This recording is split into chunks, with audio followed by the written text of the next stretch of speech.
माझ्या कहाण्यांना प्रतिसाद मिळतोय असं वाटताना आज मला आणखी एक नवीन कहाणी तुमच्यापर्यंत पोहोचावीशी वाटते. नक्की माहीत नाही, अपेक्षितही नाही, तुम्हाला आवडेल का. नवीन प्रयोग आहे माझ्या कल्पनेतून निघालेल्या या नाविन्याचा. हा एक स्वप्नाळू प्रयत्नच आहे. माझ्या या नवीन कथेचं नाव आहे जांभळं. जांभळं. संध्याकाळची वेळ होती.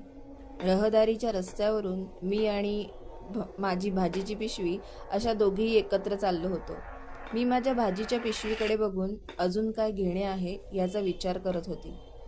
चालता चालता एका फळ विक्रेत्याकडे येऊन थांबली आणि मला त्याच्याकडे रसाळ, मोठी, पिकलेली, गडद जांभळ्या रंगाची जांभळं दृष्टीस पडली. पिकलेली ती जांभळं बघून मी त्यांची किंमत विचारली. 50 रुपये